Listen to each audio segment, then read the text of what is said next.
Good morning. My name is Kendra. I use she and her pronouns, ella en español, and I am the Executive Director of Equality in C. We are the oldest statewide organization working for the lived equality of LGBTQ plus people. And we do that really through the pursuit, like through training, education, and uplifting the stories of queer and trans folks in pursuit of racial and social justice. I'm joined by my colleague, Artie. Introduce yourself. Hi there, I'm Artie Hartzell, they, them, or AJ in Espanol, and I'm so glad to be with you today. Thanks for coming. This chart shows the strength of each identity for each individual person in each group. And they're all on a spectrum. So for gender identity, you have female. You could identify as not at all female, or you could identify off the chart as female. Then we have man and other genders. So this is 0, the arrow goes to infinity.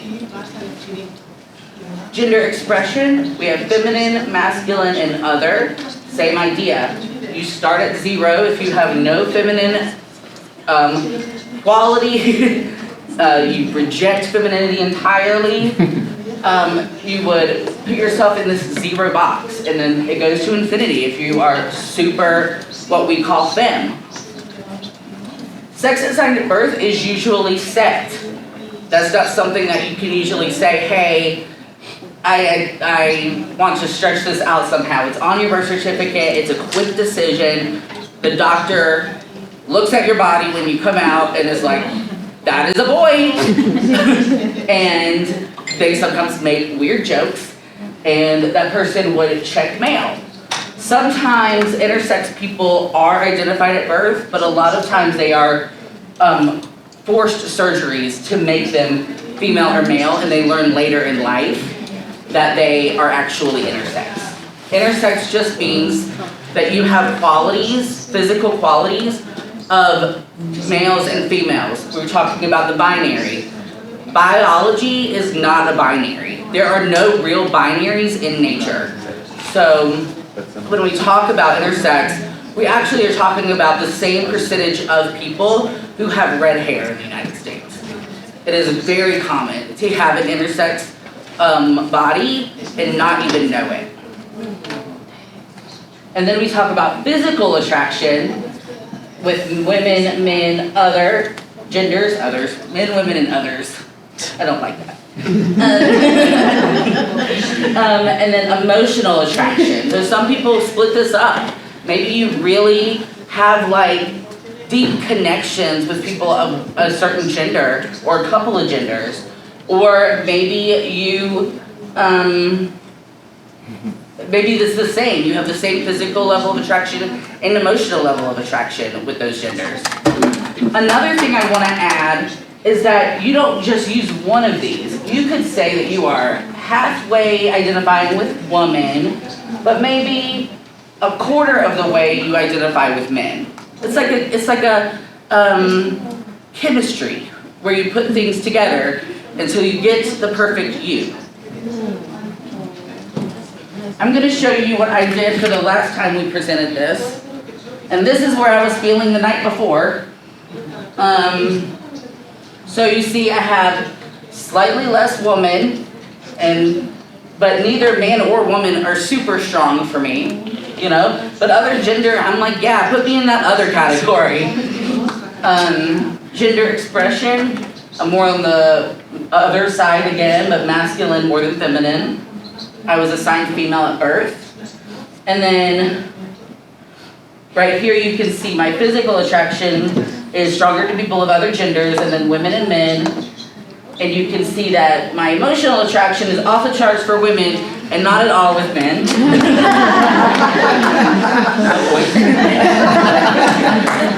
And then, no offense. And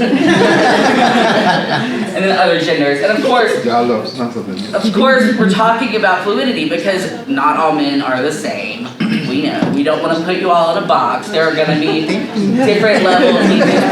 So I'm just looking myself out of that hole. So take a few minutes and just consider where you fall in each of these categories. Just take a couple minutes. Think about how strong your woman feels, how strong your man feels. All of That was my what? just go through it. Just take a couple of minutes. We don't expect you to finish it. But yeah, just think about it for a minute. All right. Come back to us, friends. All right. So got it all mapped out? You not ready? You figured it all out. You know everything about yourself and your gender and sexual orientation. How was this activity? How did it feel? Nosotros seguimos discutiendo. Porque no he encontrado, bueno, mi compañera no encuentra bien dónde está ubicado.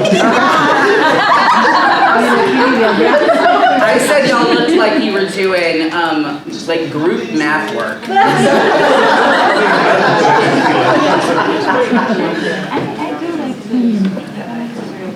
Any other reflections? It was eye-opening. Going back to childhood and then seeing today, then seeing the friends that I had in my life. Because I wasn't on the masculine expression. So looking today, most of the women in my life are strong. And then I have not too many women, but a lot of men as friends. So Right. I can see where I grew up with brothers. Mm-hmm. It's something we don't think about, right? And we're having this raging battle about like what we can talk about in schools right now. And the reality is we don't talk about anybody's sexuality enough for people to examine who they are or examine their gender identity or think about how they want to express themselves. People are just sort of put into boxes or compelled into boxes from very early on. Before they move on, I was a little derelict in my duties earlier and did not tell you what to do. You need to follow it. Let me go back and correct that. If you identify as male, there's a male bathroom located here. If you identify as female, if you walk out of this door and move to your left, there's a female designated bathroom. There's a single bathroom in the back that's unisex. If those are full, up on the main floor, there is a male designated and female designated bathroom. And then on the third floor, there are unisex bathrooms on the right-hand side. Did I get them all? Thank you, Eddie. All right. Y'all are so All right. So you've heard about coming out. This is just the idea that society assumes, we talked about normal. Oh, thank you. I did. Oh, thank you. This is about society saying being straight, being cisgender is the norm. And if you're gonna be something different, you have to come out. LGBTQ people are not usually born to LGBTQ people. We are minorities in our own families. So we have to come out first to ourselves, right? Then to the people closest to us. Then sometimes we have to come out in the workplace. And then larger communities. So I make decisions every day on who I'm gonna correct about my gender. And sometimes when I lived in Haywood County, I would just be like, yeah, I'm a country woman. And I'm, gonna go fix a truck. But that is not me. And I would just live. But when I go to the doctor, when I go to a lot of different places, I have to have that conversation. And people might ask you questions about your wife, if they assume you're a man, And that might give you an opportunity to come back with either the truth that you are gay, or to lie or change the subject. And it kind of puts you in a bind. But this is the coming out process.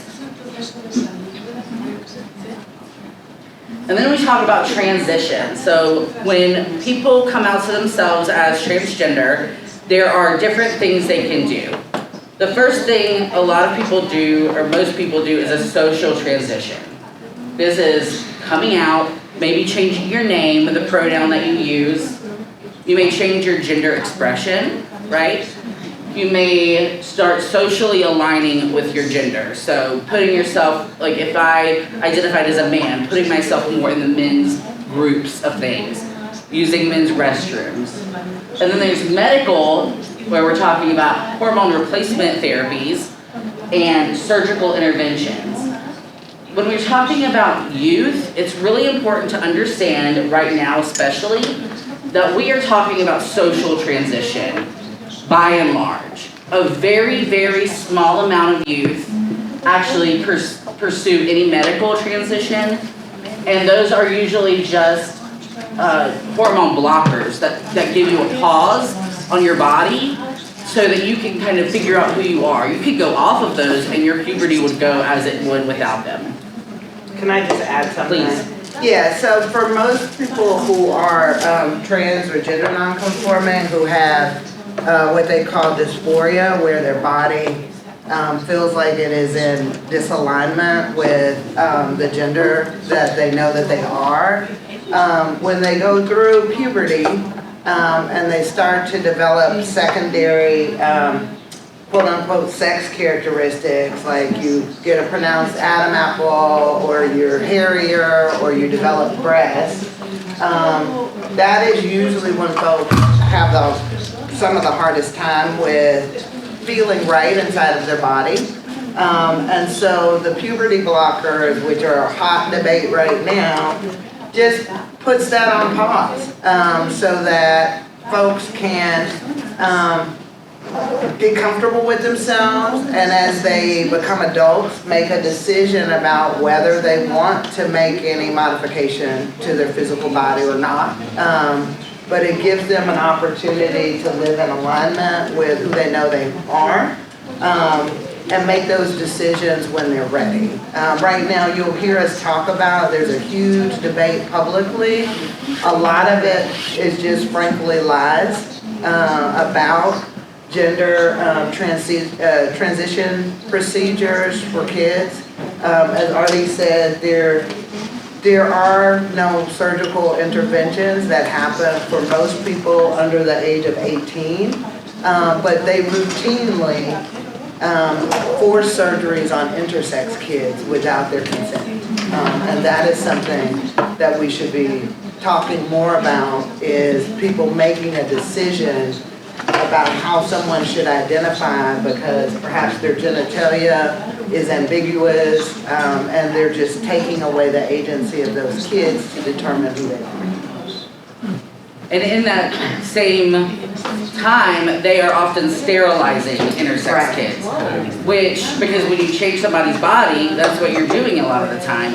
And they're saying, the people who are talking and telling lies about our community are saying that puberty blockers, hormone blockers, are sterilizing kids. They are not. That is totally false. It is literally a pill or an injection that you take, and then you can stop taking it. Kids, if they do get a surgical intervention, it is because doctors and mental health providers have tried literally everything to keep that child alive, and that is the only option. And then we have legal. That's, you're changing your name legally, changing your birth certificate, changing your social security card, your name, and your gender marker. If it's an M or an F, some states have an X for that non-binary people can use. It's important to know that trans people don't necessarily do all of these things.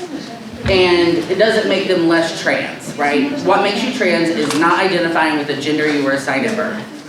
So, people may not want certain medical procedures for whatever reason.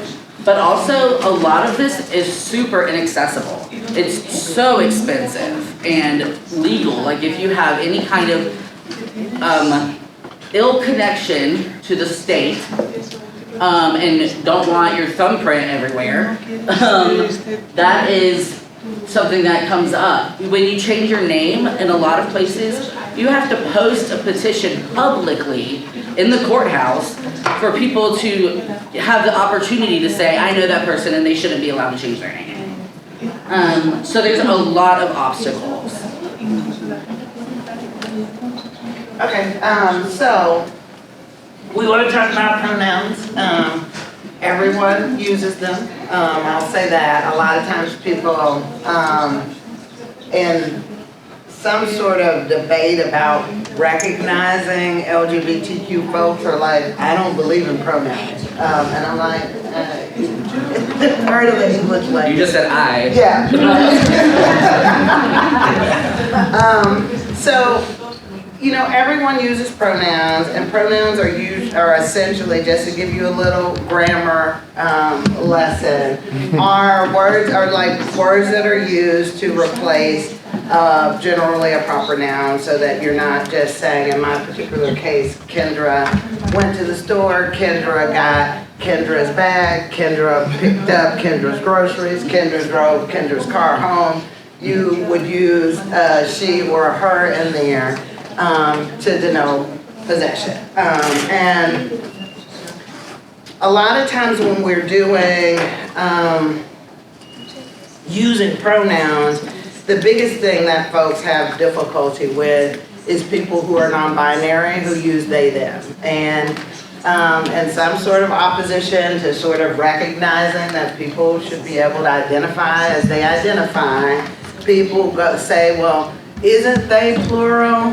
How can we use the they in the singular? The reality is we've been using they in the singular since Shakespeare. Got a little bit of space. We're gonna dive in. Our next topic is to talk about a little bit about intersectionality. And this is one of my favorite quotes by Audre Lorde, because I think it embodies a lot of the work that ENC is trying to do right now, which is resist against being put into a category and defined by that. And essentially this quote speaks to the fact that there are multiple things that make us up. And there are multiple experiences, there's multiple different categories that we fall into that color our experience. So we cannot fight for just one cause. It's why we don't fight just for LGBTQ equality, but we fight for racial and social justice, because we know that there's no liberation for one of us without liberation for all of us. But when we also, minimize who we are and the realities that we share, we are not fighting the things that oppress us, right? So we're gonna dive into intersectionality. So intersectionality is essentially, I'm sure a lot of you are familiar with it, this concept that where power basically, the different realities that inhabit your body because of experience of race, class, sex, gender, your economic status, the language that you use, your educational level, your age, where you are from. They essentially, all of those things intersect. And it goes back to the idea that it is not a single issue. We're made up of multiple things. And so, for example, although in the media, I might be just a black woman, or I might be just a lesbian, or I might be just this or that, the reality is my experience is colored by the fact that A, I am a black woman that grew up with a mother who grew up in segregation era South. I was raised as a Catholic. I have a master's degree, so I have an educational access that is different. I speak 2 languages, English and Portuguese, which is why I understand a lot of Spanish. I have traveled. I am middle class, although we grew up working class. And all of those things color how I navigate in the world and what access to power I have or don't. And I cannot separate out any of those identities. So even though the world would want to make me just one thing and treat me away because of that, the reality is that all of the experiences and all of these different categories color how I experience the world and how the people in power impact my life and how I can navigate it. So a person who is trans, Latinx, maybe undocumented, who doesn't speak English, who has very little education, and maybe does not have a great relationship with their family, may have a much, much harder time navigating all of the things that they should have access to by virtue of the fact that they are human. But people put all of these categories as barriers for their access instead of, and they also try to segregate us. Like, if you're working on immigrant issues, you can't work on LGBTQ issues, or if you're working on reproductive justice, you're not gonna work on queer issues, when all of these things intersect to determine who we are. And it's important that we recognize that even if we're doing a youth program that is focused on Black folks, there are some LGBTQ folks who are in there. If we're doing a program on immigration for undocumented people, we have to know that trans folks are gonna have unique and stiff barriers because they may not have the familial relationships that would help them obtain documentation or housing or any of those different things. So that's a little bit about intersectionality. You wanna add anything, Artie? I just want to preface the next section that we're going to go into. So a lot of times at Equality North Carolina, we get asked to do DEIB trainings: diversity, equity, inclusion, and belonging. And the next slides are going to talk about what those words mean, but a lot of times in corporate spaces, we see that that is not actually implemented, and that we understand it as diversity being a very surface level thing, but we are trying to get to a place where everyone has belonging. So we're gonna kind of show it as steps, even though I don't necessarily think you start with diversity. I think you have to have a culture first, where people would be welcome and belong and not have to have a special seat, that they're just there. But we will talk about it as we go. Yeah, and I want to just talk a little bit about power, because this is another thing that we're having right now in the public debate, is having these, is trying to not talk about the realities of power dynamics in the United States, or well, around the world for that matter. But power is basically social access to resources. Some folks don't want to, they think power is a bad thing. Power should be a good thing. Abuse of power is a bad thing. People power is good. Yeah, people power is a great thing. And privilege is inherent access to power. So what that means is you're just given that power by virtue of whatever those categories you fall into. So in the United States, the ideal that's been set forth from the moment we were founded was that white, cisgender, straight, Protestant men are the cream of the crop. And in most situations, when you walk into a space, people defer to white cis men, regardless of whether they're the person who's leading the information or running the organization or whatever. They have a certain amount of power of being heard and being seen as a seat of power. Dominant culture is, folks who have normalized their status and the power that they hold socially and systemically.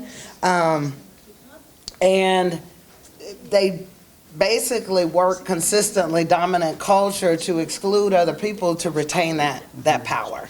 And that's what we're seeing right now, is like we're maybe at a movement in schools to start to have an accurate account of history, and now they don't want to talk about black or brown or queer historical figures.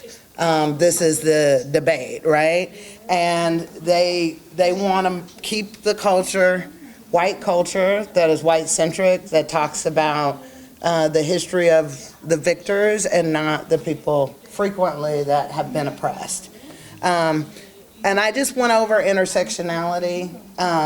If you're like us, a lot of times people are like, we need a little bit more intersectionality. They don't know at all what it means. But the key takeaway is really, I think that you have to understand when you're serving the people that you serve, that all of their experiences and realities control how they have access to power and control how they are marginalized or accepted by the system.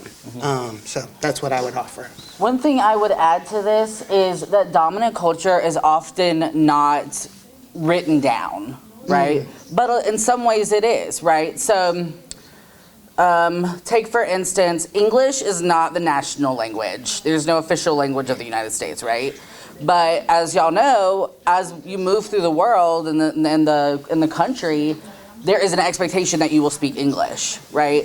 And that is dominant culture telling you that you need to assimilate to be like them. And in a lot of ways, you may learn that stuff to be able to get through your day, right? Like, we may learn how to act straight to get through our day, but what it does is it's trying to take everybody and make them part of this power system.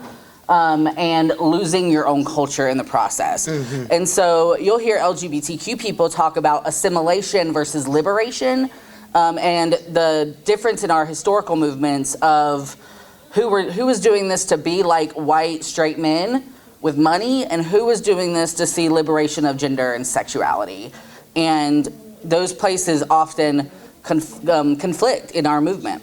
That's why we got gays for Trump. Right. Anyway, go ahead. Oh, I just, earlier when we discussed, and I wanted to wait till once you came with the agenda, pertaining to intersectionality, because as you mentioned before, some individuals may have to not say who they are or not be as transparent, and it made me think of back in the day, in order to access resources, you have to lie. You have to say you don't have a job or you're not making this amount in order to access resources, and I just see the intersectionality. Yeah. Or dress up as a different class than you are, or play a role. Yeah. Yeah. Okay, diversity. Okay, diversity is basically creating well, let me start over. Diversity is essentially recognizing that there are a multitude of people and individuals and experiences as they come into space. A lot of times, again, people say we need to have diversity. What they mean generally is people of color or queer people or whatever. Yeah. Again, they are focused on dominant culture, but diversity is actually welcoming all the visible and invisible ways that we are different and not putting them in a hierarchy. Sometimes even when people use diversity, they're still putting it in a hierarchy. And also recognizing that different perspectives and different experiences enrich the organizations or the entities or the society that we're part of. That is diversity. Yeah. We get asked a lot, or I know I get asked a lot, how to diversify. Like, I just want to know how to diversify my board. Why can't I get any young people? Why can't I get any people of color, black people, indigenous people, trans people? And I'm like, that is the wrong question. That is not the starting point. Right. Diversity comes from the work you do. And a lot of people see it as the first step is to have a diverse group. The first step is to build an environment. So equity is recognizing that each person has different circumstances. Like I think we talk about in the States, and one of the tools of white supremacy is that everyone should get the exact same thing. The reality is everybody doesn't need the exact same thing. Some people need more. Some people need less. Different. Or different things, or they need accommodations, or they need a little extra. And so recognizing equity is recognizing that each person has different circumstances and they may need different resources or different things in order to have a quote unquote level playing field, right? And so we've seen that even though our name is equality, we're trying to work for equity, which is to recognize that if we have a meeting in the evening, that is, in person, that if we have it and we don't have childcare, that rules out people who might have small children. That some people might need some financial assistance to get to a meeting. Or if there are stairs. Yeah, or if there are stairs. There's a myriad things, and trying to recognize that some people have all the resources in the world to be present. Other people need assistance in order to be able to show up because of the realities of their life. Do you want to take inclusion? Sure. So inclusion is valuing everyone's experiences, ideas, and ensuring that everyone feels connected, heard, and seen without opening up a closed group and saying we're doing this special. Please share your inclusive information that you have, new person. These people are treated and are part of the team. They are not given a seat at the table. They are part of the table that is set. So you see here, these three people have different lives, but when it comes to this table, they're all sharing their ideas and being heard equally. And belonging is almost like the opposite of creating that just diversity for diversity's sake. You want to create a safer environment, a culture where people can be themselves, where people don't have to code switch or use a particular type of language to fit in, where people have psychological safety, because a lot of times they're like, we're a welcoming employer, come everyone, and then you are literally dying by 1,000 microaggressions every day because you hear racist, transphobic, homophobic, like every manner of things. And so belonging is creating a safer space where people feel like they can be part of, they can just come as who they are and be welcomed and accepted, and their ideas are valued and included in the body of the work. Right. They feel it and it's true. Because a lot of times we are tricked into Right. believing that this space is going to be one of belonging, when in reality it is one that puts on a good face, and then we have to adjust for that and step back from what we were initially prepared to give. Okay. So I will make sure that y'all get copies of these two cycles in an email. I didn't print them out, but the cycle of socialization and the cycle of liberation were created by the same man. I mean, he didn't create the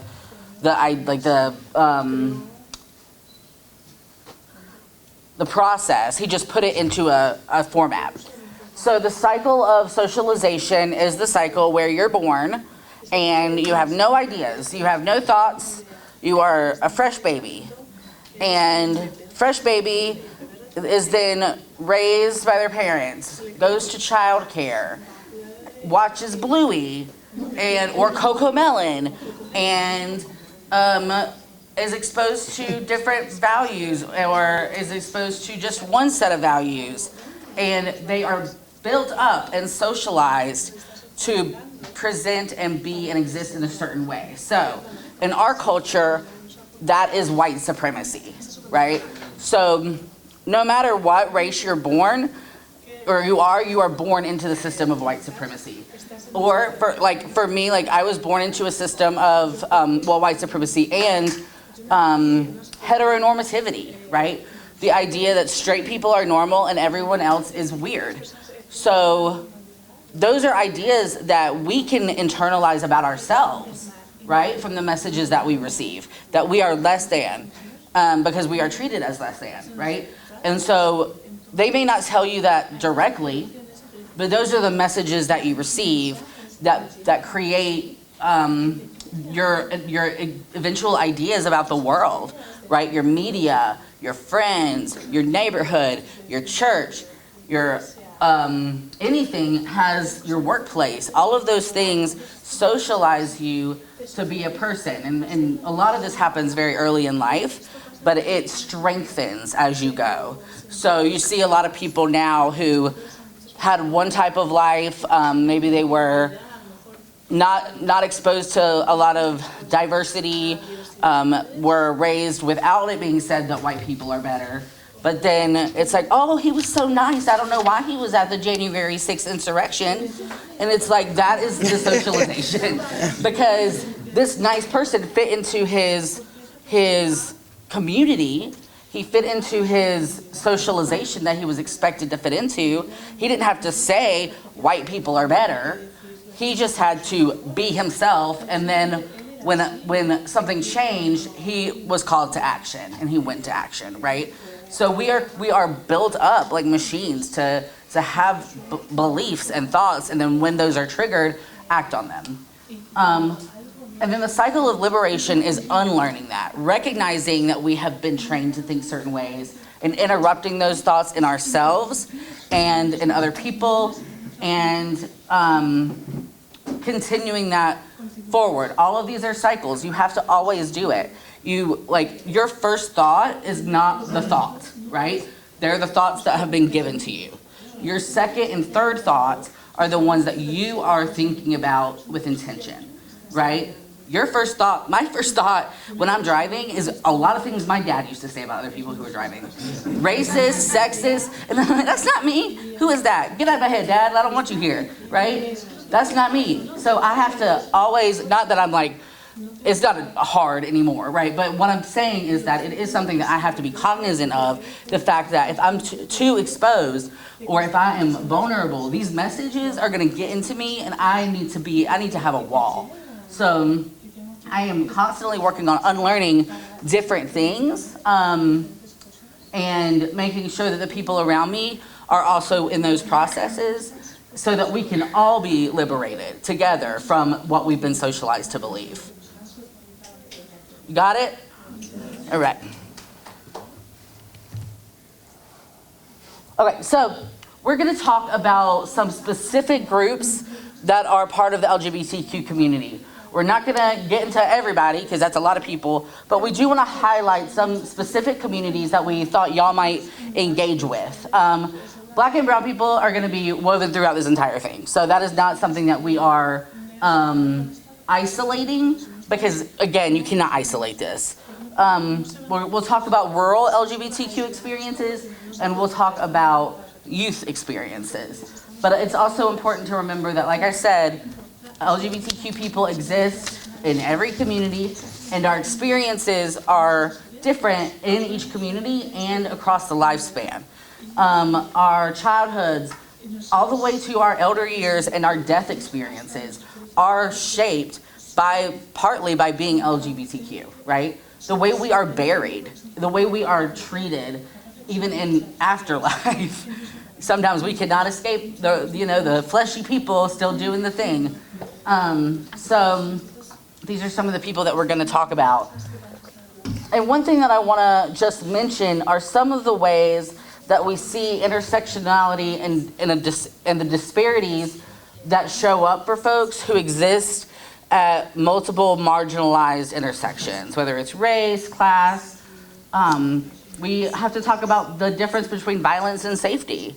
We have to talk about different experiences in criminalization and incarceration, about health equity and the ways people have access to health resources, or the way that we learn about wellness growing up.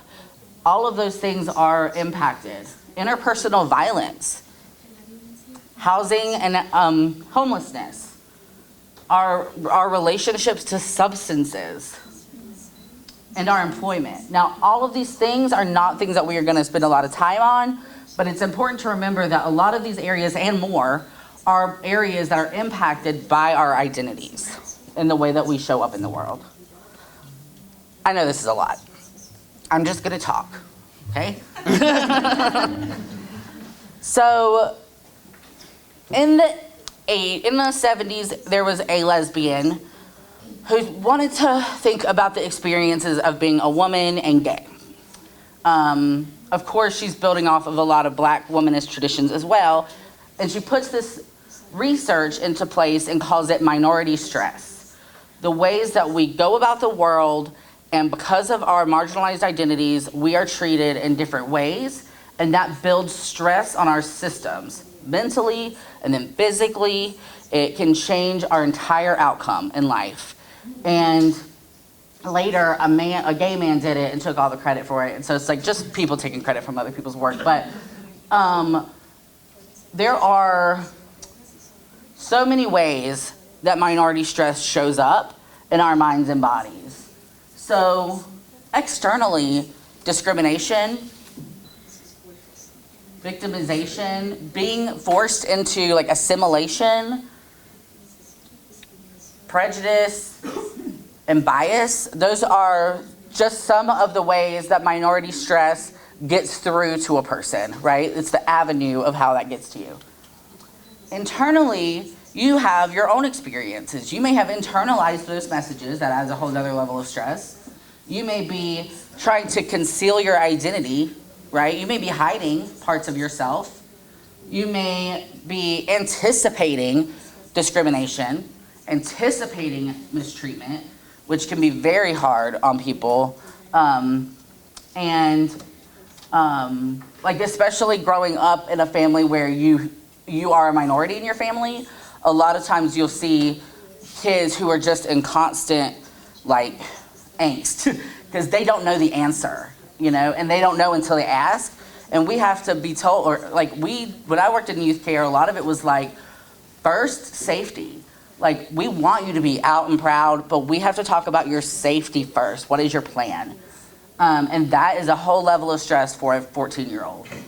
And then dysphoria, just not feeling right in your body. So all of these things add up and lead to higher rates of mental illness and suicidality, relationships to drug and alcohol, and treating yourself medicinally with substances. It can lead to all kinds of medical conditions, heart conditions. We see cancers from substances. We see more risk behaviors that increases the risk of things like sexually transmitted infections. We see heart problems. We see decreased job and school performance.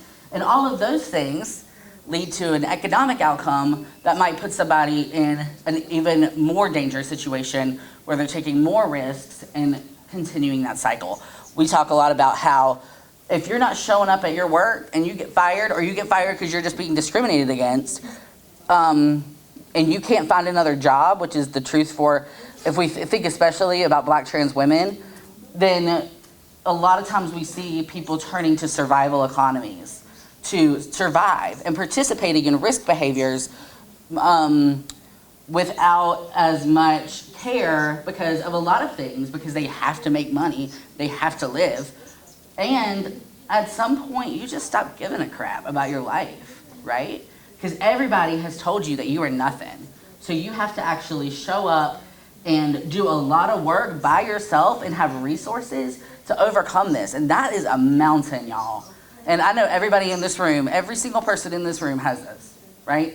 If you think about your experience, there's something that you are marginalized for that causes a weight that you're carrying around. a weight that the world is putting on you. The dominant culture is saying that you have to be this, and you have to combat it, and also like just try to live and compete in capitalism. Like what? Some whole mess. Yeah, I just want to add on to that is that, you know, what we'll hear about the community is that this community is flawed, like LGBTQ folks, because there's sometimes riskier sex behavior, higher substance abuse, you know, sometimes higher criminality, incarceration. And the reality is, like for many communities, for the Black community, racism is killing us. You know, for the Latinx community, racism is killing us, and the same for the LGBTQ community. And what I think when I started to delve more into the indicators of our community, I was shocked because for LGBTQ folks in particular, we don't have to have the same economic background, we don't have to have the same racial makeup, we don't have to have the same access to healthcare or any of those different things, and we have the same sort of bad health indicators and like mobility indicators of any community, even though we're part of every community. And that, to me, I don't think most people think about, like we have problems with education, we have problems with higher incarceration, we have higher substance abuse, etc. But actually nothing connects us but sexual, breast cancer, but sexual orientation and gender identity. Those are the things that connect us, and that spans all those other categories that we talked about. And I want to add too, because we're not going to talk specifically about substances, but corporations have always targeted LGBTQ people, right? So you could go to a club and people would be like, Philip Morris is just there with cigarettes. Right. Like, start smoking. It's time. Give us your money. And there was actually a lawsuit because their strategy on reaching people, I forget the word they used. It was like a 4-letter acronym that started with an S, but it was not a nice word. And it was their strategy on reaching LGBTQ and homeless people. And we see that with alcohol all the time. If you go to Target, how many bottles of wine are... Oh. Alrighty. Okay, and we're back. So LGBTQ events are often sponsored by liquor companies. There was a whole drama recently about a trans woman being in a beer commercial, and the issue was that the beer was promoting trans people, and my thing is the beer is promoting alcohol. Right.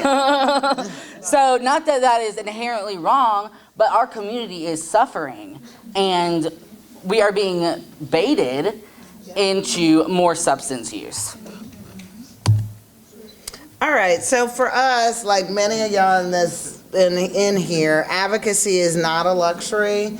It's actually absolutely necessary for our survival right now. And we need to, we have to. Right now, the community is under attack, like many communities, and we're going to talk a little bit about the legislative landscape that we've been seeing nationally and right here in North Carolina. Okay, so in 2021 and 2022, we saw already the highest number of anti-LGBTQ bills filed that we had ever seen in history. In 2022 in particular, it was so bad, well, it's the same this year. It was so bad that when we would do these presentations, we couldn't, by the time we had done the slides, the number had gone up every week, and we'd have to keep making adjustments. So these bills focus primarily on, and I'll go into the different categories, but they focus on LGBTQ folks and sort of attacking historically accurate curriculum. So we put those in together because a lot of the book bans that we've been seeing, or the movement against critical race theory, which is not taught in schools, it's all the same authors, and they're also trying to prevent any LGBTQ content from being included. Do they want somebody to let them in? Oh, yeah.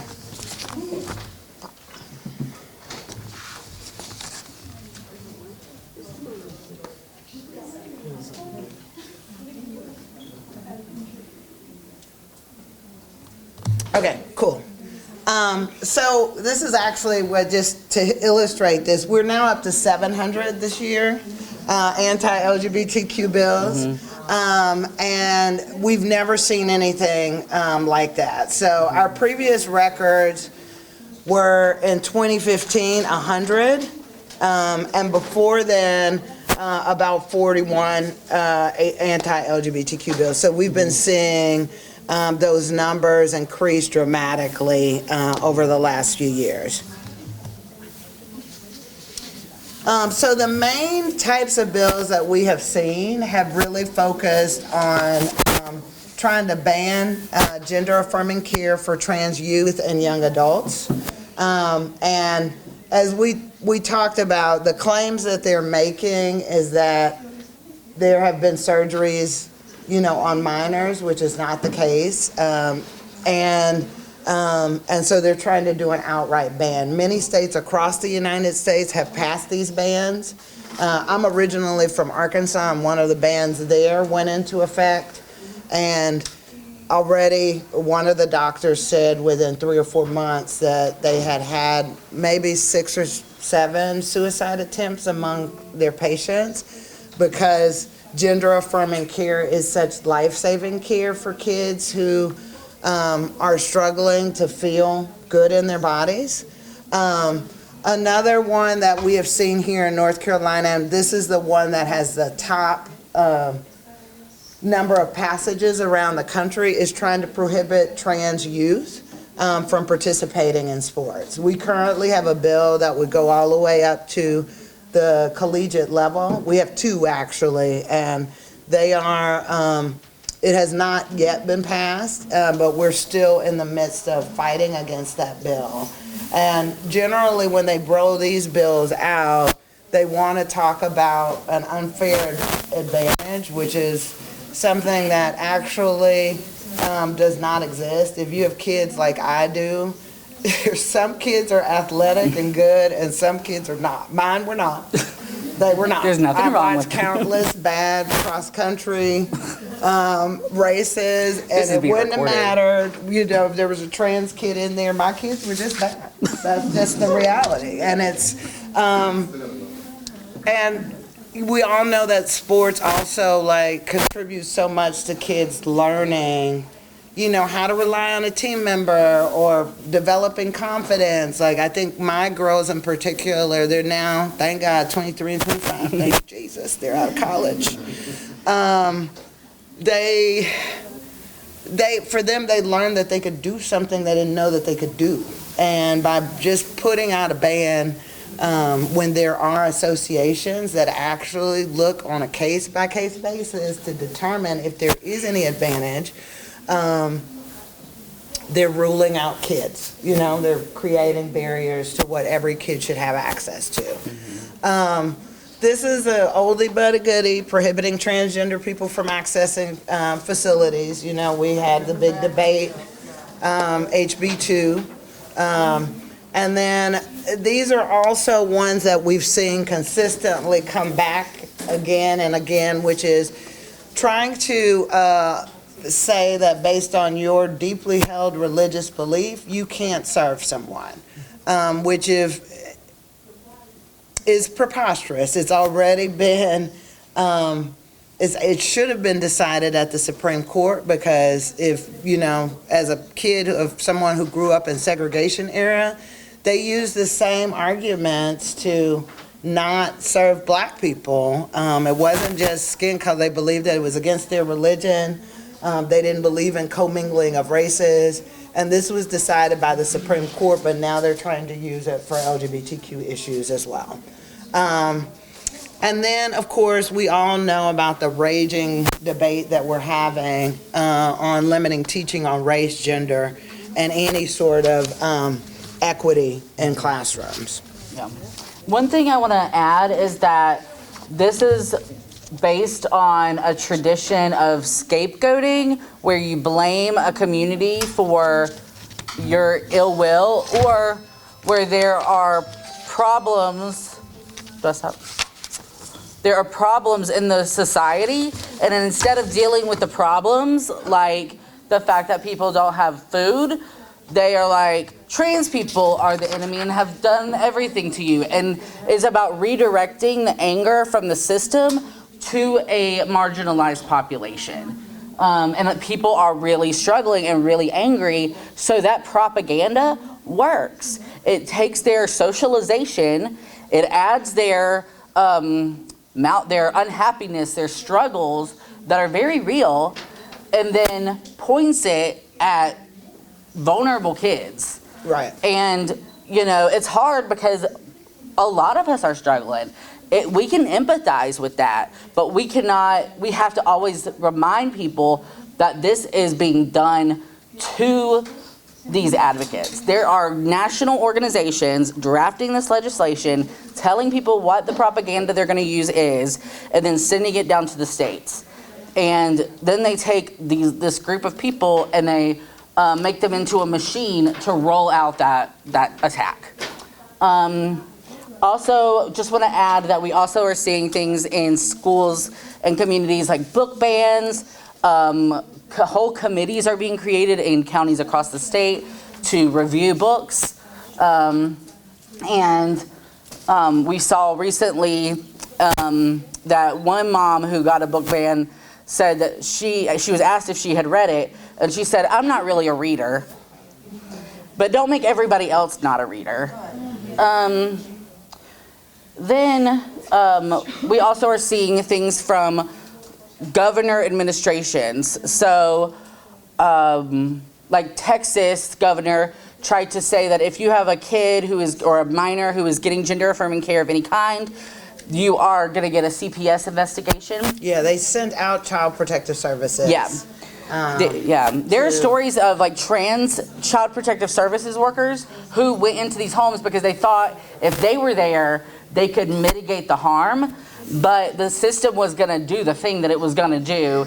And it's, those trans people eventually were like, I actually don't have power in this moment, and all I'm doing is hurting them because they're seeing a trans adult doing this to them. We are seeing in Florida, I haven't even gone through all the bills that have passed in the last couple of weeks and all the actions that Governor DeSantis has taken. Yeah. But there are a lot that actually attack trans kids' relationships with their parents and try to turn the state against those parents. In Texas, even the thought of being taken from gender-affirming parents sent kids into crisis because they would be put into a system that does not protect them. So, I just want to add, we're on this thing where Ron DeSantis was the first to push this Don't Say Gay bill, right?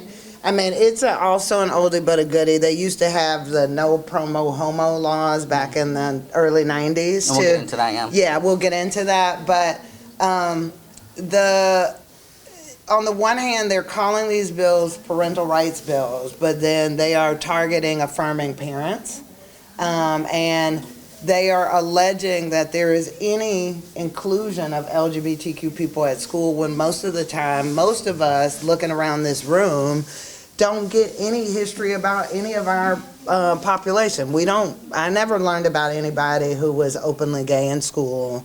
I probably, before I went to Spelman, maybe heard about 12 black people, you know what I mean? Like, that was like, y'all probably could go down the list with me of what you learned in history. And, there is no representation for Asian Americans or Latinx Americans there, or maybe there's one or two just so it doesn't look so white and cis and male in terms of the history. And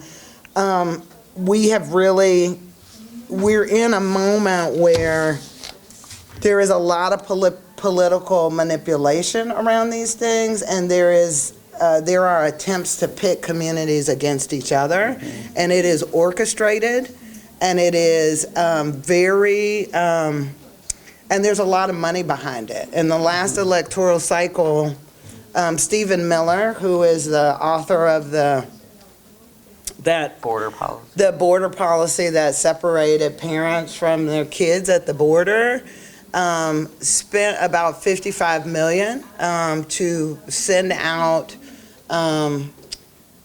transphobic material, and they did it in elections, right, on different candidates. But all of the material was targeted to minorities. So they did it in Spanish and Latinx radios.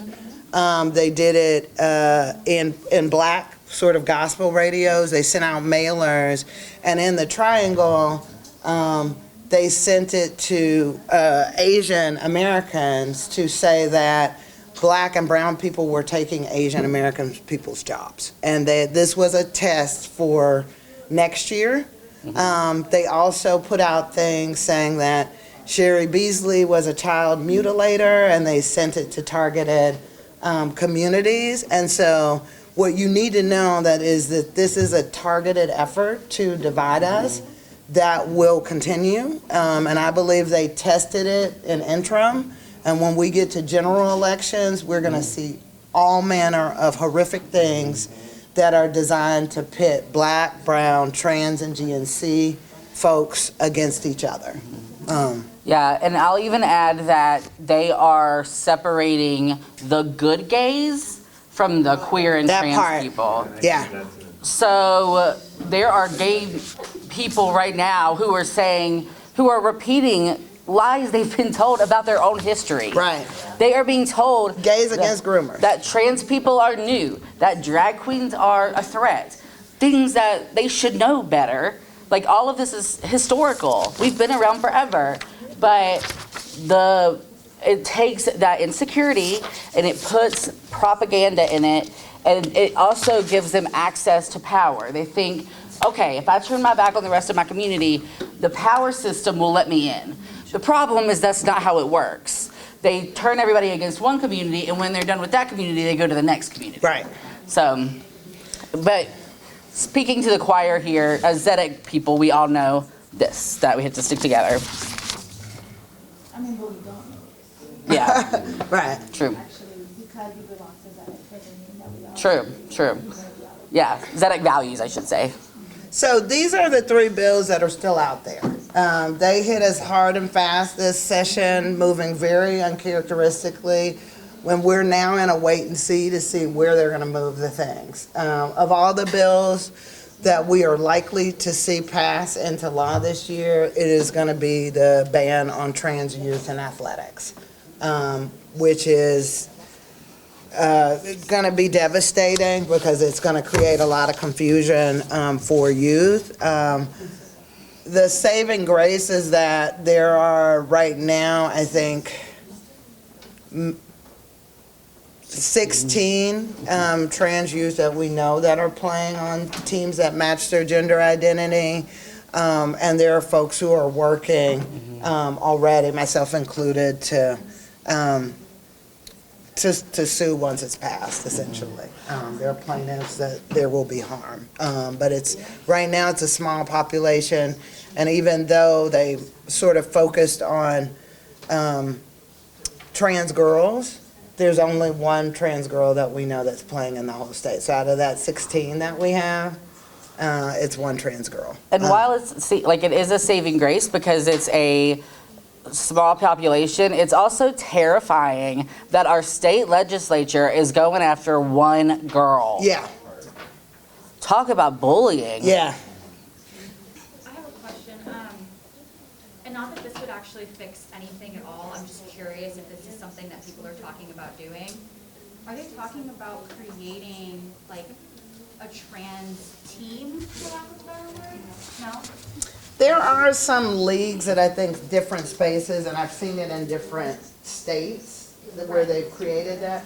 Not that they would get the same access to the scholarships and the funding and the resources, I'm just curious if that's something that's happening. Yeah, I mean, the reality is, I don't know the tradition here in, say it makes them better athletes, like just actually, and they learn different things about compassion on the court and all of those different things. I wish we had more Well, I will say the far right has been saying that we should have our own teams, right? And there are not enough of us to have competition and like full teams in a lot of places. I think we could do more recruitment, but when you're talking about rec sports and school-based sports, it gets different with the population, right? And then it's a little dodgy. Yeah. I mean, on the one hand, I'm like, I wish we just had our own shit. Yeah. Honestly. We fall sure. back into the separate but equal kind of thing, so it's not ideal. Right. And there's no credibility to any of the things they're saying about trans people in sports currently. So for the trans kids that are in single sex sports, they must be protected. All right, so what we know is that every time, we have all these expressions, we take 2 steps forward, 1 step back. Did you want to say something, Lo? Yeah, about the athletics stuff. You got right interested in doing gender-affirming sports stuff. We've just sort of been having some brainstorm conversations about that, so it's very like baby stage, but if there's interest, I'd love to partner around that. And the other piece I was going to share about that is there is a like queer and fat center gym that just opened up in Asheville on Merriman. It's called All Bodies Movement. They're like very, very new. I go on Friday morning. We have until lunch. This is what, we're close. Okay, This yeah. is what we're gonna do is, I recommend we skip over this and this. Okay. And just go into lunch. Okay, because I don't think we need to go.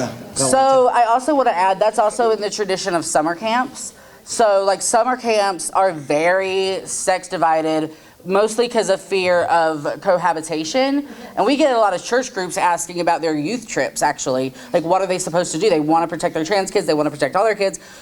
What is okay to do?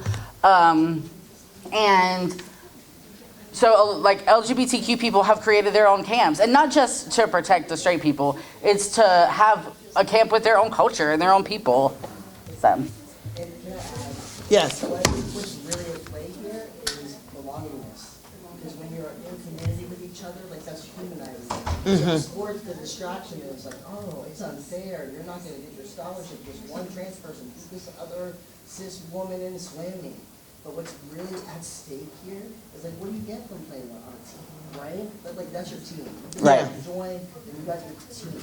Right. That's what's under threat. Right. We're talking about children. Right. Right. Exactly. They're always like, men shouldn't be in women's sports, and it's Yeah. like, we're talking about a little kid. And before most folks go through puberty, there's like literally, Kind of different.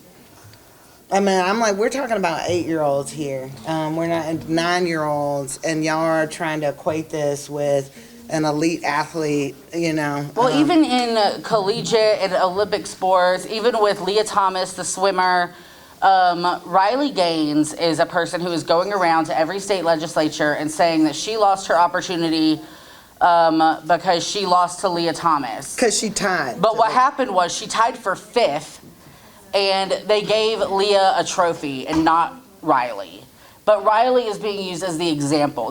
They have no real examples of this harming cis women. Right. And the other thing is, just to bring up another point, the case before Riley Gaines that they used all the time was 2 black trans teens in Connecticut who beat white girls. So this is a lot about rooted in some white supremacy and protecting white womanhood in a particular way. That's the unfairness, right? Is that someone would jeopardize anything with white women. They don't care about black folks or brown folks in this mix. Right. Right. It's surveillance and it's policing. So when you see a black woman who's running fast, you're like, oh, we got to test her biological sex and test her chromosomes. Right. Because she's probably not supposed to be here. And then those women are like, I had no idea if they are intersex, and if they're not, it's just a way to police people to be more like white people. Nobody was doing that with Michael Phelps, but anyway. Okay, so what we know is that this is backlash, right? We have 2 steps forward, 1 step back always. They're coming with us at every turn. And so, for example, the first spike that we saw, because I think you're data was flipped, is like we had, not here, but on the previous slide, is that in 2015, we had marriage equality. We had only had maybe like 18 or 19 bills introduced. Right after it went to like 45, and then it jumped up to over 200 right after marriage equality passed, right? And then in 2020, we saw the Supreme Court rule that sex discrimination included sexual orientation and gender identity. And one of the most conservative people on the court wrote the majority opinion that he was appointed by Trump, saying that like if you fire someone because they have a same-sex partner, or if you fire them because they are because of their gender identity, it was a case of a woman who transitioned on the job, that should be included in sex discrimination, and made it illegal to fire people based on sexual orientation and gender identity. And then what did we see from 2020 to now is like exponential growth in the number of bills that have been attacking our community, particularly trans folks. Like it has never been so singularly focused on trans folks.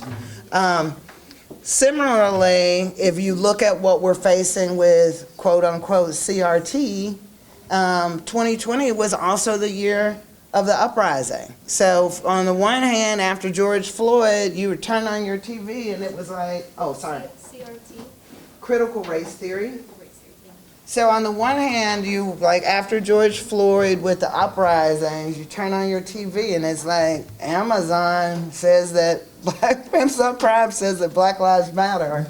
The next moment, you can't even say black in a classroom. You know, they are attacking those lessons. And similarly, we had the Me Too movement. So now anything that talks about gender equality is also under threat. All of these things are a direct connection to advances, to more discussion and public discourse about the ways in which Black, brown, trans and GNC and women have been discriminated against consistently in this country, and they don't want it even to be talked about at this point. Do you want to walk us through the long history of Sure, yeah. censorship? One thing I'll add to that is they're not going back from a progressive place to where we were before. We were never in a good place with representation in school. They want to go back to where literally they aren't talking about Rosa Parks. They aren't talking about Ruby Bridges. They're not talking about people that we learned about in school, even if they are like romanticized, pretend versions of these people. You know. So in the South, the Daughters of Confederacy, once the South lost, the Daughters of Confederacy started a propaganda campaign. And they pushed the idea of a lost cause, that this wasn't about slavery, that this was about states' rights. And so you see that throughout our textbooks, even now, right? If you grew up in North Carolina, you were told about states' rights in school, probably. Or at least I was. It was a long time ago, so. But an article quoted this about the post-Civil War education, that they had to keep the truth of it out of textbooks because, quote, indoctrination of Southern school children with aristocratic social values is what that would be doing if you told the truth. And how similar is that sentence? Indoctrinating is what we're hearing now. Mm-hmm. People are being indoctrinated.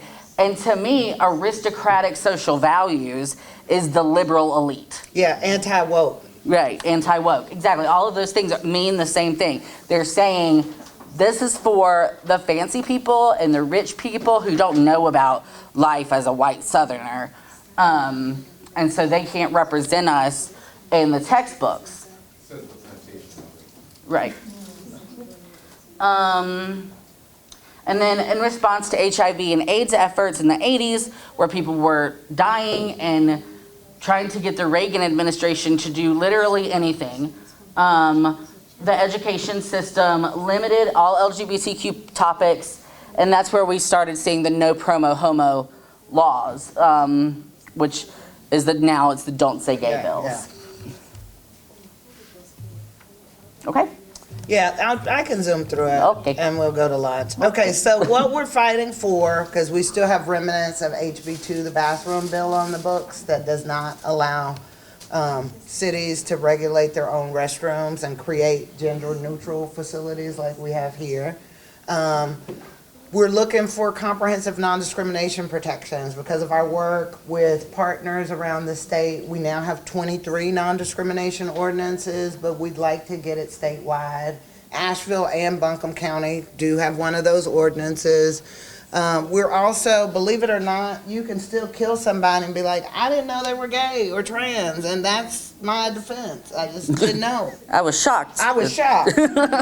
So we're trying to get that repealed at the legislature, get that law removed. And then one of the most problematic things that targets our community, there are many, like violence, et cetera, but particularly youth, is conversion therapy, which tries to convert someone to heterosexuality or to cisgenderness, basically by using techniques that are akin to torture, sleep deprivation, Sexual sometimes, abuse. yeah, shock therapy, sometimes like exposure to some pornographic images that are of people of the opposite sex. It's barbaric, and it's still being practiced, although it's been discredited by all of the psychological associations as something that is not medically sound.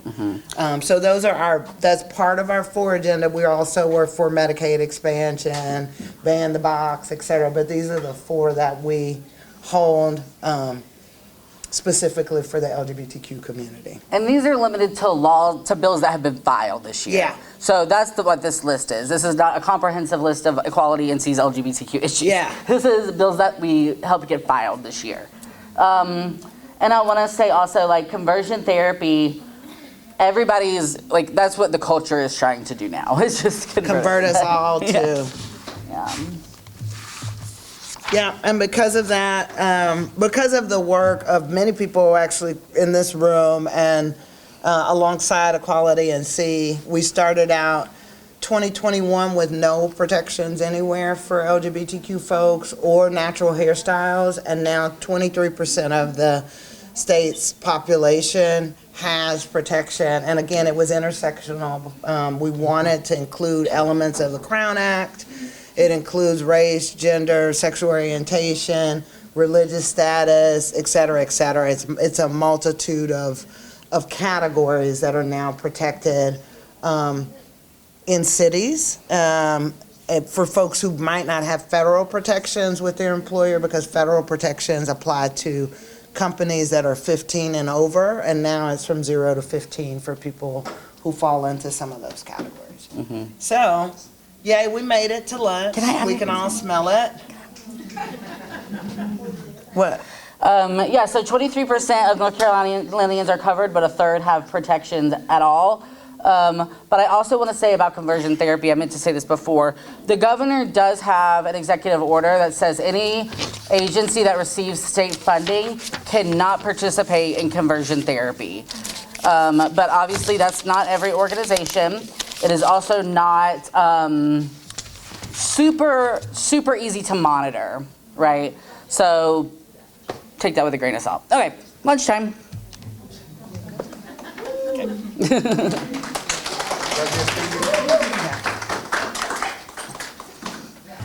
So we are going to have a conversation with our groups. Y'all can group up however you want. I put Post-its on each table and 2 pins. If you need more, I have more. We're going to take 2 minutes on each question. And the first question that I want you to answer on the Post-its, put 1 answer per Post-it, is what have you observed so far in this? What has stood out as important, or something that you didn't know, or patterns that are emerging for you? So anything that you have really taken notice of so far in our session today, and just write those on your Post-it, and have someone come up and put it on this one. Does that sound good? Yeah.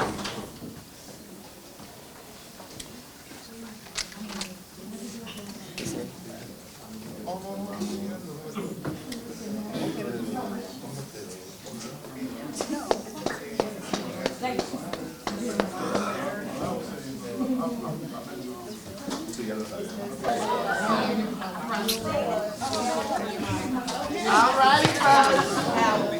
We're moving to question 3. I'm like, can I count?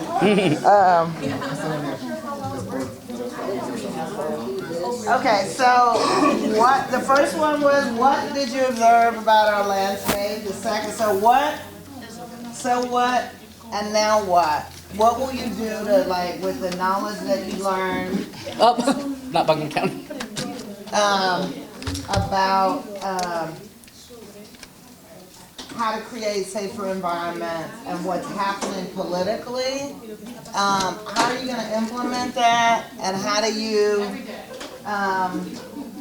are you going to basically work to better serve your folks and your coworkers that you... Of culture and joy and celebration, and we have lots to offer to every community that we're in.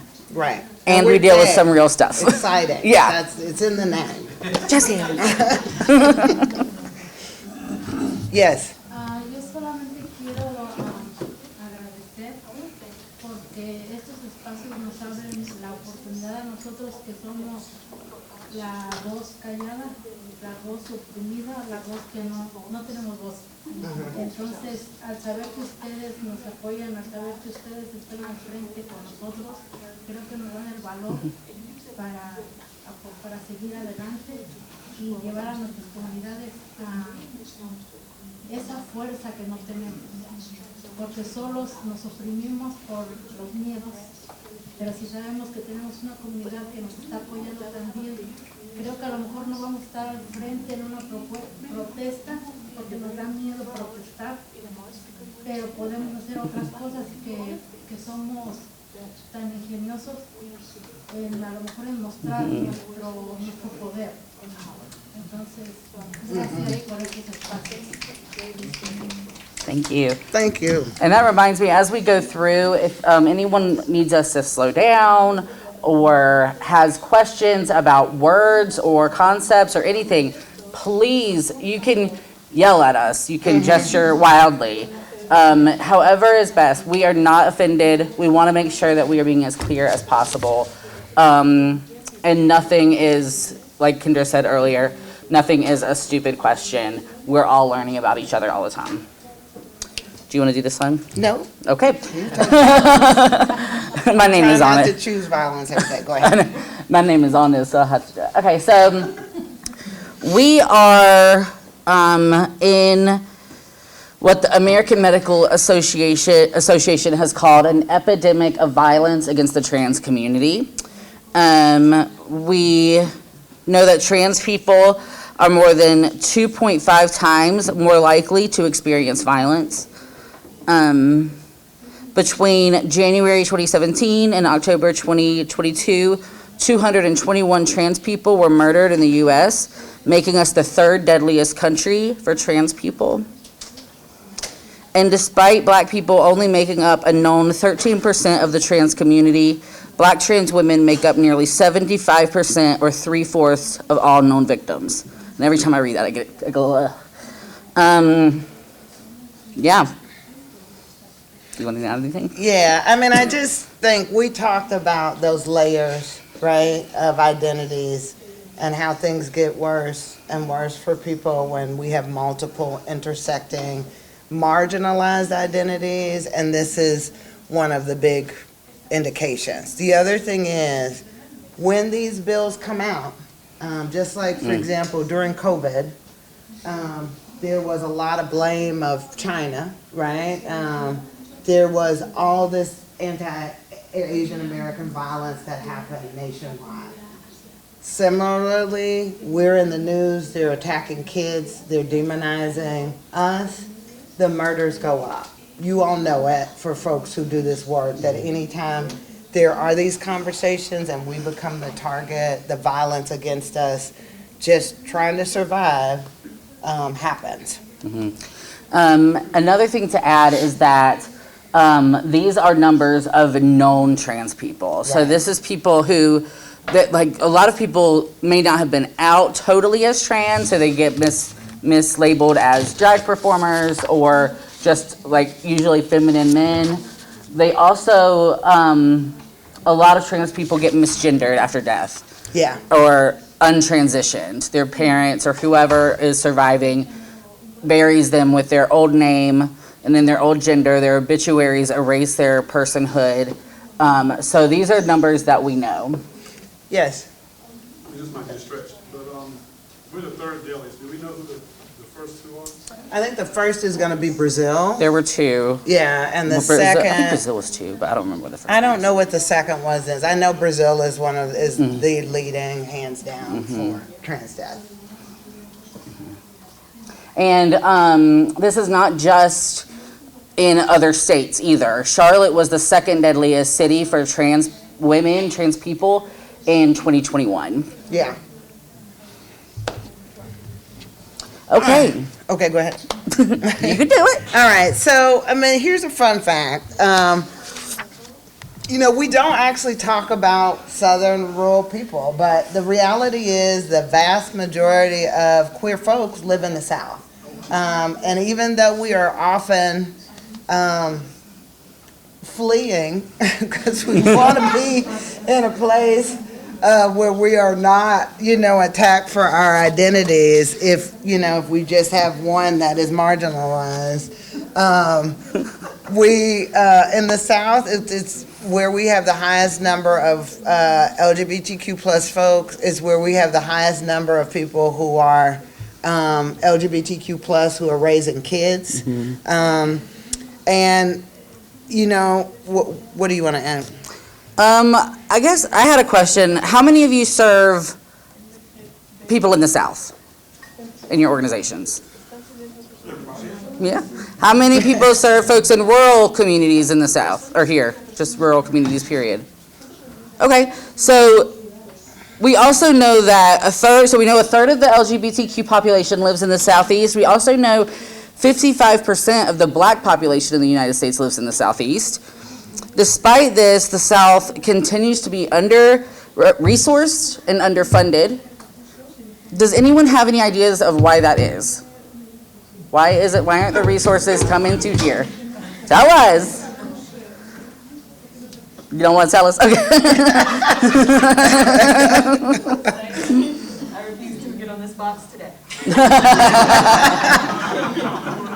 Come on, get on the box. We're ready. Yeah. I'm ready for the box. No. Y'all, we all know about the box. Yeah, if you know about the box, get on the box. I haven't heard a good rant today. I'm ready. No! Get someone else get on that box. Y'all know why. Come on now. I mean, 55% of the Black populations in the South is like anti-Blackness, like at the forefront, white supremacy at the forefront, right?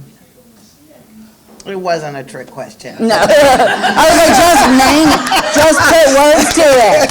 Just name it. This is true. And so I used to work in the HIV space, and all of our funding would get to New York or California, despite them having phenomenal programs. And half of Atlanta's Black gay men are dying. Right. So much money. There's so many resources. They are also targeting HIV funding. Yes. Yes. So, there are 2.9 to 3.8 million LGBTQ people in rural America. It's a story that is not often told, although people are telling their own stories in rural areas now, which I'm really grateful for, because I think it had been largely invisibilized. And even though it might be interesting to get away to a place that we think might be more tolerant or accepting, we deserve to belong. Like, for me, I am a Southerner, as much as that pains me at times. I'm a Southerner, and I love some things about Southern culture. I don't want to leave this place that I think has driven so much of American culture. I want to be close to my family. you know, for some people, staying in place, their local community is meaningful, and having those bonds and having familiarity. Some people are deeply connected to the land, and they love the rural way of life. And this is why we stay, even though these laws are trying to push us out. And what we're seeing now also is that companies are doing, I've been dealing with some companies in the background trying to figure out how to get them to speak out, either behind closed doors to kill some of these bills. And I was told that the retailers are not speaking out publicly because they can't protect their employees who are being harassed physically. They're having bomb threats and death threats, and CEOs are having to move and different things like that. And they're now organizing these companies to pay to relocate trans folks to other states. So because they couldn't get them to speak out publicly, and so I'm like, y'all gotta tell this story, because this is how fascism works. When you have to start actually organizing people to relocate people in what is supposed to be a free country, we're going back to the Underground Railroad, you know, and other analogous. We've all had situations where people have had to be refugees and moved to safer spaces, and we need to be talking about that. And I think in Florida, they're saying it. We will pay you to leave. So anyway, but we have a right to stay. A few states have named themselves officially basically like sanctuary states for trans people. Minnesota, New Jersey, there's a couple of other ones.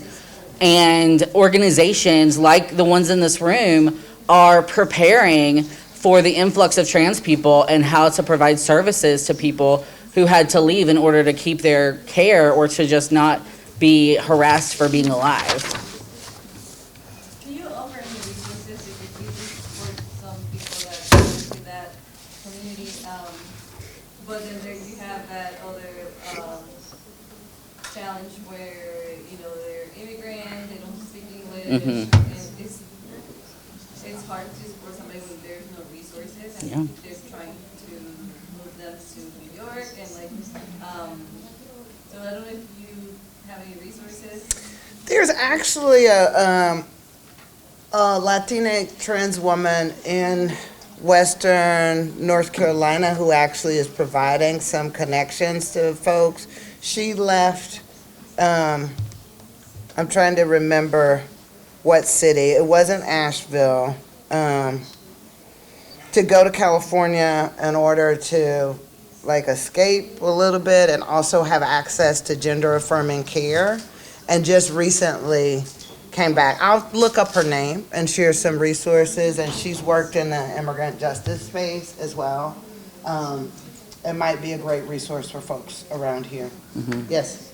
Yeah, I want to say that Campaign for Southern Equality is trying to ramp up their infrastructure. They're trying to create 2 health centers in Western North Carolina that are trans-centered, Winches is one already, but through Planned Parenthood, just because it's hostile territory. In different states around here, people already come far to access the resources here. So if you call Campaign for Southern Equality, they might be able to link you up. Yes. Yeah, I think they're trying to bring people to North Carolina for treatment though, so it may not be exactly what they were asking about. Because it's not been banned here. It has not been banned here, so they invited us into that project, and like in my own home state of Arkansas, it has been banned.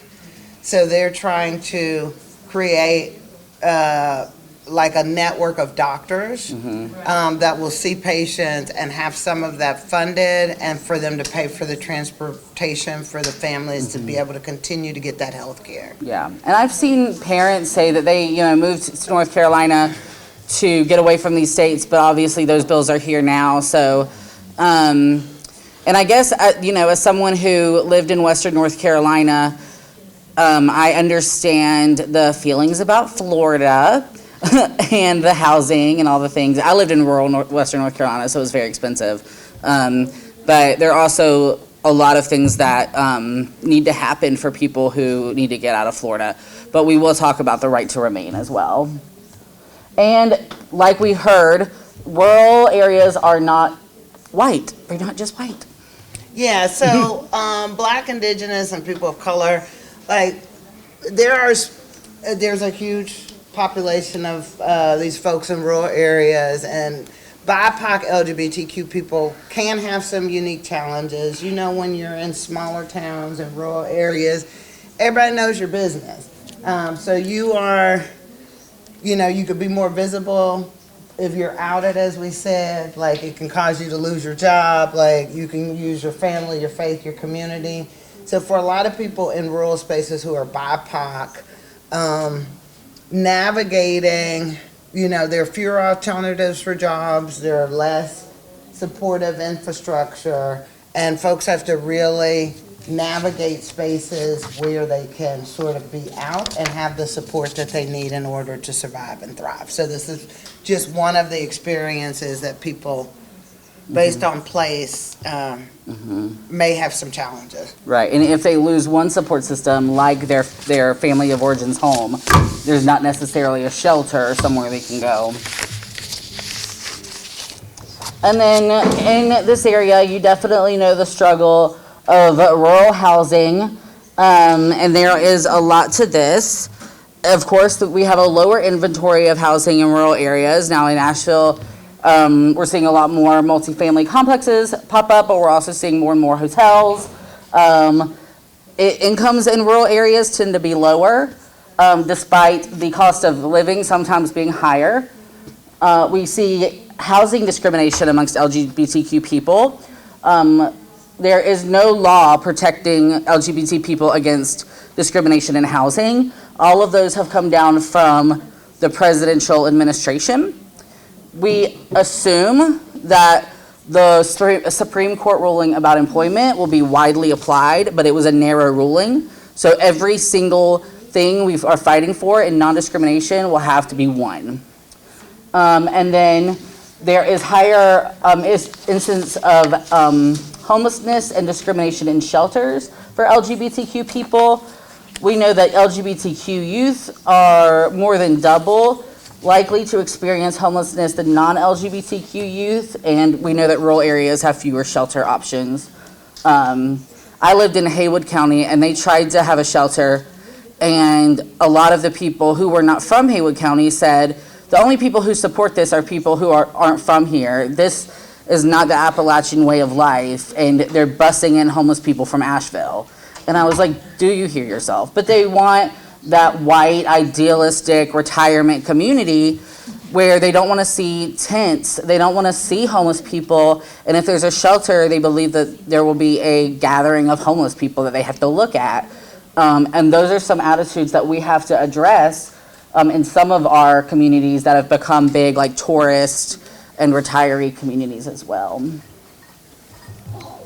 And we talked about queer flight, you know, and we also talked about now rural folks actually staking their claim and telling their stories in rural areas as LGBTQ people, which we need more of. So one thing you know as you serve the clients that you have is that all of us are in this struggle to be able to survive and thrive in rural communities.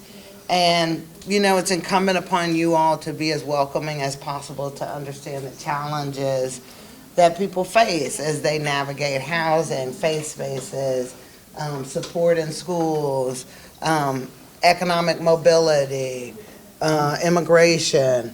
That in these areas, it's just harder in rural areas to have all of the support that you need, and know that sexual orientation and gender identity is another barrier for folks in those spaces.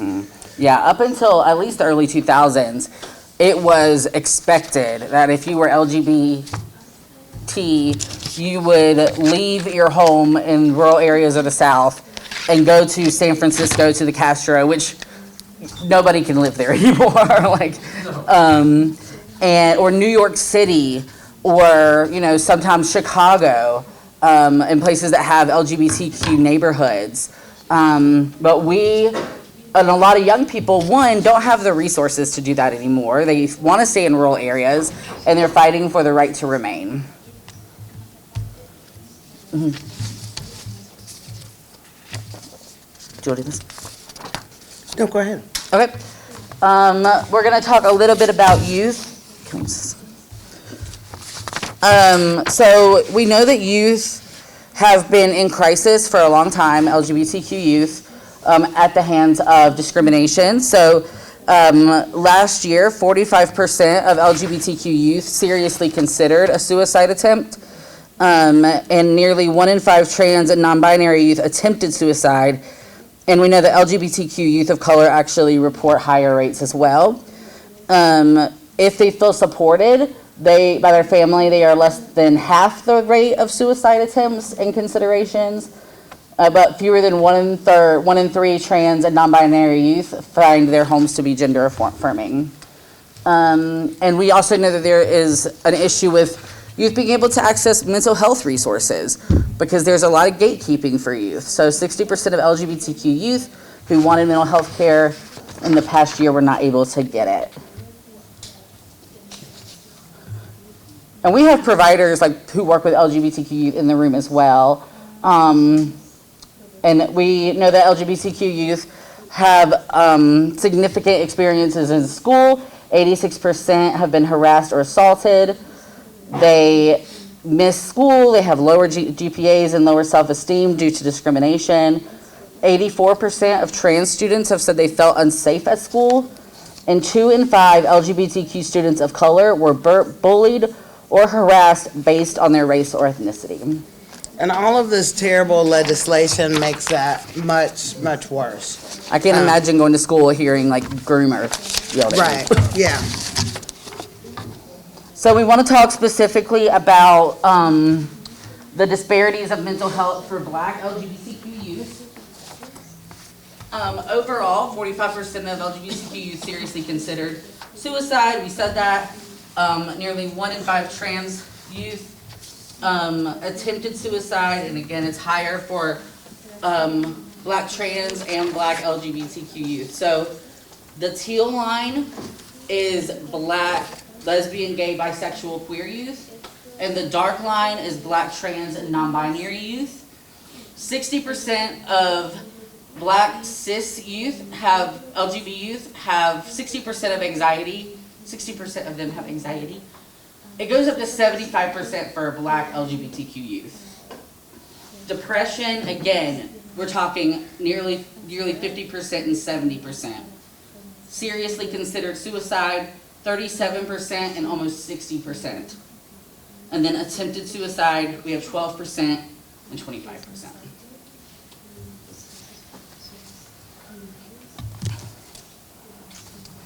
And then we have some risk factors that impact Black LGBTQ youth in addition, and lead to also these mental health crises. 56% of Black LGBTQ youth have faced discrimination. If they're trans, it goes up to 77%. 22% of Black cisgender youth have been physically threatened, is 22%. It goes up to 40% if they're trans. 50% of gay, bisexual, Black youth have experienced some type of conversion therapy attempt. 70% of Black trans youth have experienced some kind of conversion therapy attempt. And 1/4 of Black LGB youth are experiencing housing instability. That goes up to 34% for Black trans youth. I would say those numbers are underreported. Yeah, so what always strikes me too is what students are concerned with. If they're LGBTQ versus non-LGBTQ plus students. So for non-LGBTQ students, they're just thinking about grades and dating and can they get into college? If that is their direction, general stress, life balance. Maybe there's someone is ill or someone has a mental health issue. but it's your mundane sort of things that come with teenage anxiety. For people who are LGBTQ plus, their top thing for a lot of the folks, if they're not in poverty or have any other intersecting things, is will my family accept me?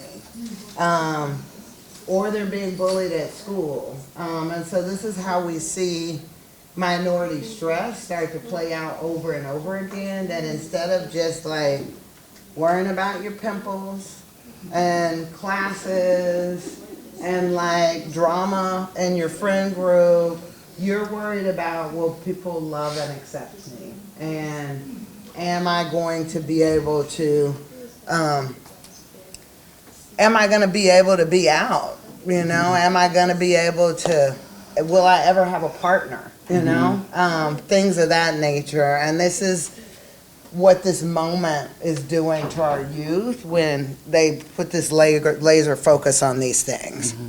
And a lot of millennial and Keep going already. a lot of millennial and Gen, what's after us? Gen Z youth have also started talking about, the older Gen Z youth have started talking about the late development of LGBTQ people, not because we naturally develop later, but because we aren't able to actually have the same high school experiences as our peers. We don't really get to date as much. We're worried about all kinds of other things.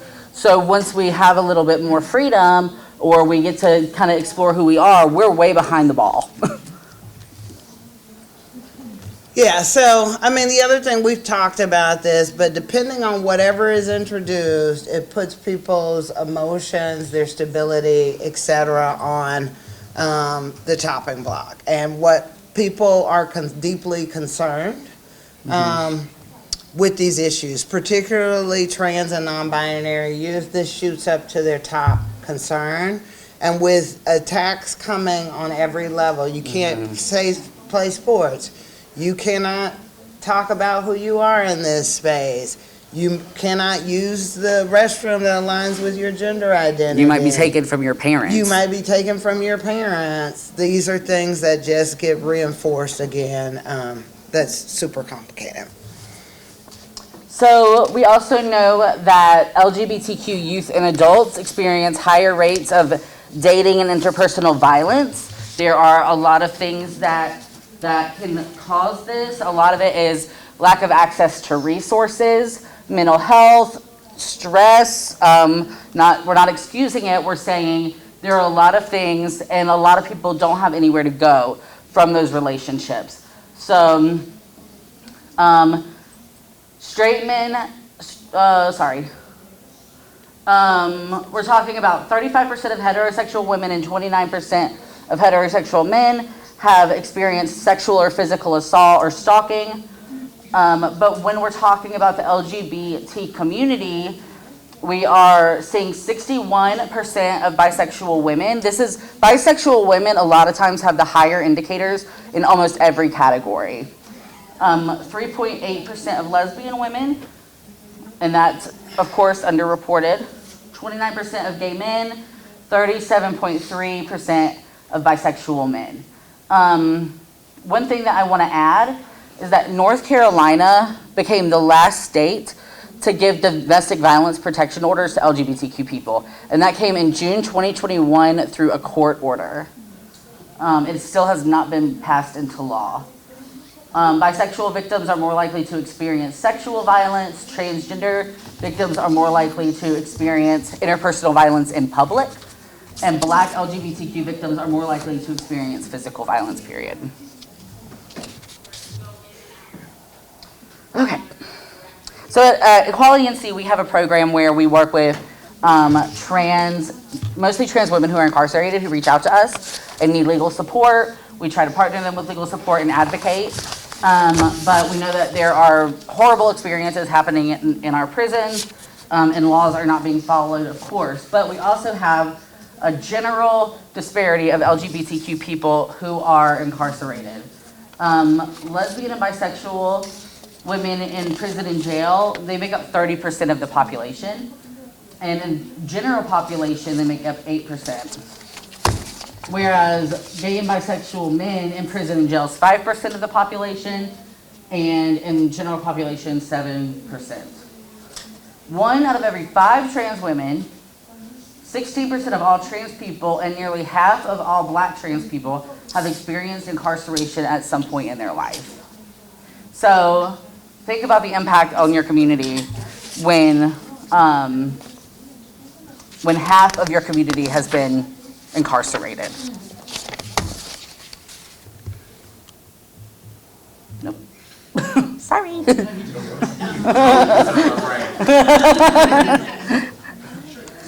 We're almost done, I promise.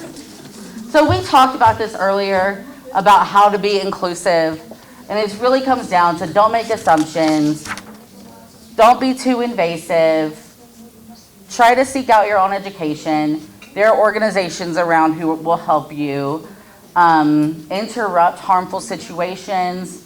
Remember that we are all in this together. Don't be afraid to make mistakes. If you mess up somebody's pronoun, apologize and move on. But the fear of messing up keeps us from growth. So, yeah, and don't reduce people to their sexuality and gender. And some of y'all know these, so we'll just show them real fast. These are some symbols that you can use in your spaces. The first one is the original LGBTQ pride flag. Number 2 is the one that we usually see. Number 3 is the Philly flag, when there was recognition that Philadelphia's white gay community was not including black and brown people. So there's this flag that was made that put them on the top. And then number 4 is the progress flag that shows that black and brown and trans people go through the entire LGBTQ community. And this is probably the most popular one we see now, is the progress flag. Can I put a piece of trivia in there? Please. Does anybody know, like, the missing colors from the original, what they mean, the pink and the turquoise? Magic and sexuality? Magic and sexuality? Yeah. They took the sex magic from us. Yeah. Yeah, each of the colors has a meaning, like nature, etc. Because it was too expensive to print. There wasn't enough dye. Yeah, so one thing I want to say about this is a really excellent way, if you have done some work to be affirming, to just show that this is a safe space for people who may not be out. It took me a while. Well, the flag is obvious, but as a parent, I would always wear some of my shirts from when I worked at the Human Rights Campaign, and inevitably, like, a queer parent would be like, "I like your shirt," and it's because they're not going to be like, "I'm gay too," after school. But it was just a symbol. It was a way of connecting, and this is a way that you can create a space for the people you serve to tell you about them. Historically, our community has come up with a lot of really creative ways to flag each other, from handkerchief colors to certain tattoos. Right. Or where your ring is on your hand. Yeah. Your thumb ring. Here's some other symbols you'll likely see. The first one is the trans flag with the white line in the middle, standing for non-binary people. In the middle, you see the upside down pink triangle. This is the symbol that was given to gay men in concentration camps in the Holocaust.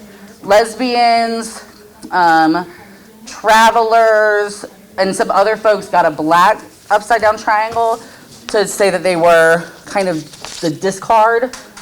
This is the symbol that Safe Spaces used to use a lot for a program called Safe Zone Trainings. So youth could see this and know that the space was safe for them. I don't know how much youth relate to this symbol anymore. They're gonna look for their rainbows or just explicit language. We also encourage you to wear your pronouns like they have out there. This shows that you are a person who understands pronouns, and it might be a safe person. And it lets people know how to refer to you. And there are a lot of cute ones. A lot of organizations give them away, but on Etsy there's a ton. And the reason I included this photo is because while some of them are super cute, some of them are illegible. And so, like they have a photo in the background and it's really pretty, but nobody can look at that and say your pronouns unless they are like face into your chest. And that is not what we want to promote. So we want clear, clear pronoun signage. And then we have awareness days and weeks throughout the year that are always great times to take a step aside and say, what are we doing? What can we do that's special to acknowledge this time? Today is the first day of Pride Month. Happy Pride, y'all. And we are going to be celebrating. And then we have other times that are times of mourning. So this is a big part of our culture. And you'll see a lot of social media for some of them, like Bisexuality Day, Lesbian Day. Those end up on like social media. But then like Trans Day of Resilience, Pride, a lot of those things happen with more community engagement. Okay. Whew. Yes. Can we also talk about how some people will like use the flag and put it in their areas and want to be so inclusive, but really aren't really inclusive? Yeah, the performance of it. Yeah. Yeah, I just wanted to like say that part. Yeah, there's a lot of people who want to check boxes, like, and who want to actually, oh, well, we should be inclusive, right? So we need to have this topic then, and it is performative, and they're not really acting to put in the systems. That's why I said, if you are on a journey to be more inclusive and you really want to create a space that is safer and more affirming, that an excellent place to start is just putting those pronouns and normalizing that in signatures and doing other things to be on the journey, as opposed to just saying we're inclusive when you have not done any work. You want an intro? Yeah. I was supposed to put these questions on separate slides, but I forgot. So go ahead and break up into groups. It doesn't have to be 2 to 3, whatever formulation y'all decide. And then with sticky notes, answer each question with up to 5 sticky notes. And we'll have flip charts up here for what tools can you use going forward, what barriers or obstacles do you see, what power do you have, and what commitment can you make today? God, I sound like a preacher. Can you make a commitment today? What commitment can you make today to stand in alignment and be a co-conspirator with LGBTQ people in your community and in your programs? I would say with marginalized people. Marginalized people, yeah. Yeah. And then we will give, what time is it? Not long. No, like 10. You can take this a few See, we're trying to get y'all to commit. We're trying to get y'all to put a ring on equity and collaboration. I'm here. So what commitments are you making? Keep coming up. Ser más inclusivos. That's a good commitment. More inclusive. Yeah, that's a great one. Empático. Future so that you have somewhere to live. Right. And let them build it so they can learn. I mean. Any other commitments? Stay connected. Yes. Yes. We are going to figure out how to keep everyone connected. I'm guessing Tzedek is the best form, but we'll talk about ways to continue that commitment forward. So let's take a couple of minutes. We don't have a ton of time, but I do want to give time for any questions that are lingering.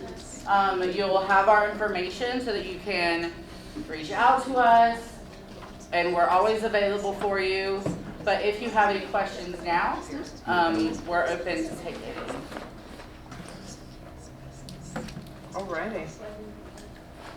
Okay. You wanna? Nobody had anything. I know, what do we do?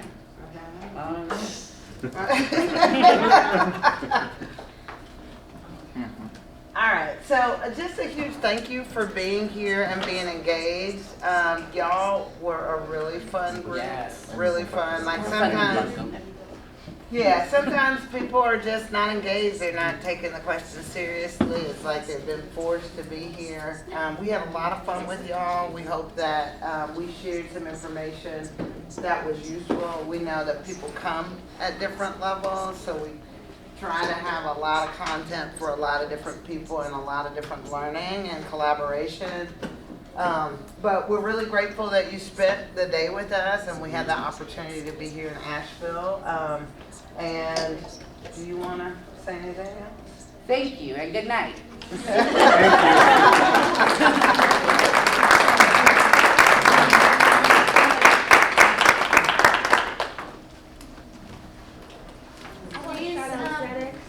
Yes, Tzedek, thank you so much. Gracias. Thank you so much. Thank you, Quality North Carolina. Okay. Or if you really want to, you can also bring it over here. Bring it over here. I think Jennifer's gonna say some things. Yeah, I just wanted to say, we'll be having another Tzedek Connect in fall, so look out for that. And shoot us any ideas that you want around future Tzedek Connects. We have a lot of ideas ourselves, but we welcome any ideas that you have too. So appreciate that. And we're also working on ways to create a communication connector system of sorts. Yeah. Looking at Michael, our communications director. Discord. Yeah. Anyway, yeah, and just thanks to everyone. There's some food left if you want to take some food home. Oh, a picture. Photo. Yeah. Where do you want the photo?